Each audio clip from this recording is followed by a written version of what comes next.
Oke, kembali lagi di my YouTube channel bersama saya Nunu Riyadi dari mahasiswa profesi kedokteran gigi. Ya, jadi kali ini kita akan membahas seperti yang di awal.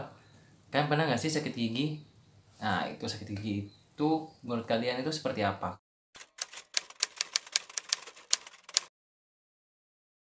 Saya sih ya ada benernya ada enggaknya ya. Jadi sama-sama sih kalau misalnya sakit gigi itu sama sakit hati itu ya nggak beda jauh lah. Kalau sakit gigi sama sakit hati ya sama-sama tidak bisa makan, kemudian tidak enak untuk minum, kemudian juga tidak enak atau tidak bisa buat tidur.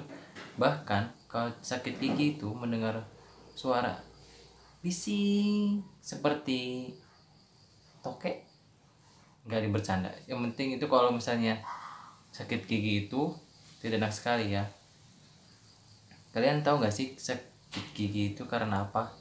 Nah, sakit gigi itu karena adanya bakteri-bakteri pada rongga mulut kita, dan juga ditambah lagi faktor-faktor seperti terdapat sisa-sisa makanan di celah-celah gigi kita yang diakibatkan karena kalian itu malas untuk menyikat gigi atau sikat gigi dengan cara yang tidak tepat. Dokter gigi akan berusaha semaksimal mungkin untuk mempertahankan gigi kalian yang berlubang tersebut di rongga mulut kalian. Ingat, gigi aja dipertahankan, apalagi hubungan kita, ciel. Oke. Lanjut. Nah, gigi tersebut akan dipertahankan dengan cara dilakukan penambalan atau namanya penumpatan gigi. Seperti yang kalian tahu, penumpatan gigi akan menggunakan bur, kemudian akan dimasukkan bahan tambal, dan disitu akan dibentuk sedemikian rupa hingga menjadi seperti gigi asli kalian kembali.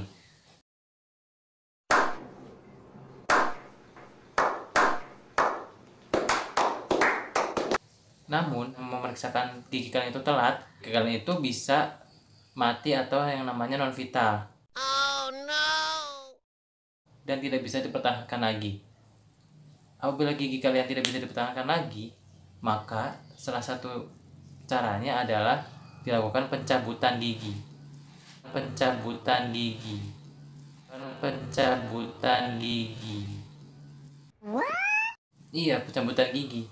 Kalian pernah dengar nggak sih bahwa pencabutan gigi itu berbahaya, bahkan bisa menyebabkan bengkak, kebutaan, atau bahkan kematian? Tenang, itu tidak benar ya. Bukan karena faktor pencabutan gigi. Seperti ini misalnya. Kalian itu sering minum kopi. Kemudian suatu hari kopi yang kalian minum itu ternyata ada racunnya. Kemudian kalian jatuh, pingsan, dan tidak tertolong. Kalian menyalahkan kopinya atau menyalahkan racunnya? Jadi seperti itu ya analoginya. Bukan karena pencabutan gigi yang menyebabkan kebutaan atau bahkan kematian. Ada beberapa faktor yang menyebabkan hal tersebut. Akan menjelaskan beberapa faktor tersebut, namun sebelumnya jika kalian suka, kalian bisa like, kemudian subscribe, kemudian share ke teman-teman kalian ya. Faktor yang pertama itu adalah diabetes mellitus atau DM. Jika kalian itu mengalami DM dan kalian kekeh ingin dilakukan pencabutan saat itu juga, walaupun kondisi gula kalian itu tidak terkontrol, maka akan direkomendasikan oleh dokter gigi ditunda terlebih dahulu pencabutannya. Kenapa? Karena seperti yang kita tahu bahwa pasien dengan diabetes mellitus itu akan sulit sembuh ketika terjadi luka.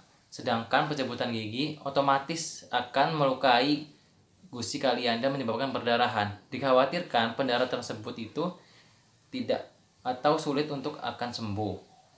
Nah, yang kedua, hipertensi. Pasien dengan hipertensi atau tekanan darah tinggi, tekanan dalam pembuluh darah kalian itu akan tinggi dan besar. Khawatirkan apabila melakukan pencabutan gigi, maka terjadi pendarahan yang cukup hebat di daerah tersebut. Nah, biasanya dokter gigi ini akan menyarankan untuk dilakukan penundaan pencabutan gigi dan dikonsultasikan agar mendapatkan obat penurun tensi. Oke, yang ketiga adalah pada ibu hamil.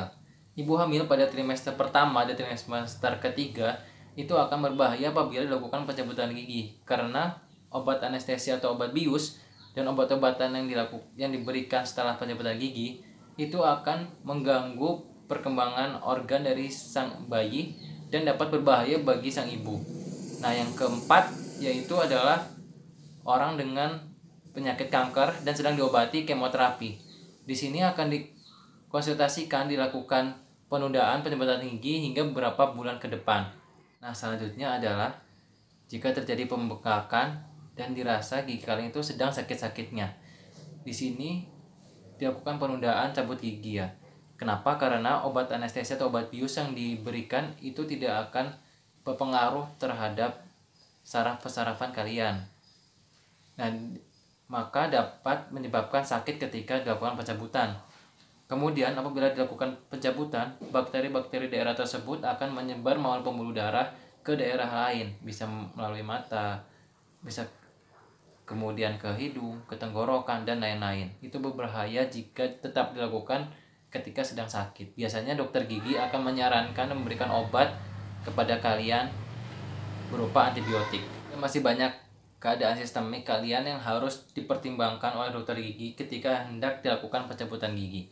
Kemudian, apakah pencabutan gigi dapat menyebabkan bengkak kemudian bahkan kebutaan pada mata? Itu mitos. Bukan karena pencabutan gigi yang menyebabkan hal tersebut. Baik, saya akan jelaskan sedikit. Seperti ini.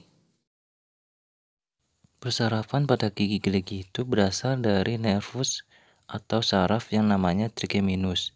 Nah, saraf trigeminus ini memiliki 3 cabang, yaitu ke daerah mata, kemudian ke daerah gigi rahang atas, dan kemudian gigi rahang bawah.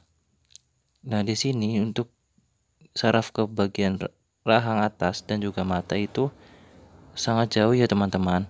Jadi tidak ada bahaya apabila melakukan pencabutan gigi akan menyebabkan kebutaan karena memiliki jalurnya masing-masing pada rahang atas dan juga ke daerah mata.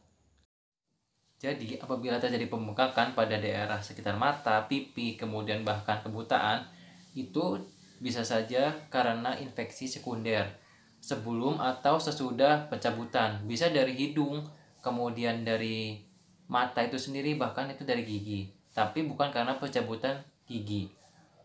Nah, infeksi-infeksi tersebut akan menyebar melalui pembuluh darah bekas pencabutan dan menyebar dapat juga ke mata.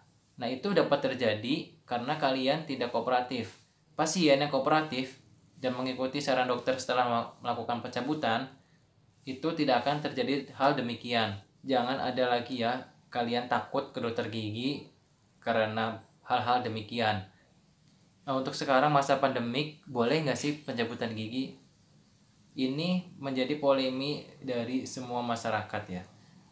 Apabila kalian itu sudah tidak kuat untuk menahan sakit giginya dan kalian sudah berusaha untuk mengobatinya dengan mengonsumsi obat seperti pereda rasa nyeri namun tetap sakit, kalian boleh menghubungi terlebih dahulu atau melihat apakah dokter gigi di tempat kalian itu buka atau tidak. Jika dokter gigi di tempat kalian itu buka, berarti dokter gigi tersebut sudah siap dan akan mengikuti protokol-protokol kesehatan yang dianjurkan pemerintah, khususnya oleh PDGI atau Persatuan Dokter Gigi Indonesia.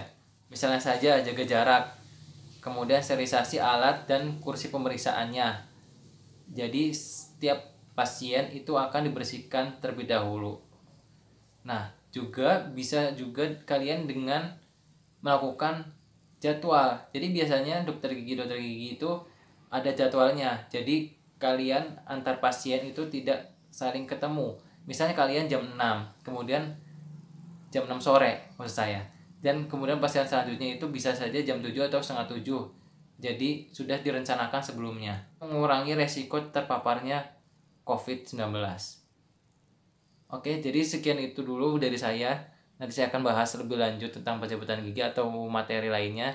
Kalian suka, kalian boleh klik like, subscribe, dan nyalakan lonceng pemberitahuan, dan juga share ke teman-teman kalian ya.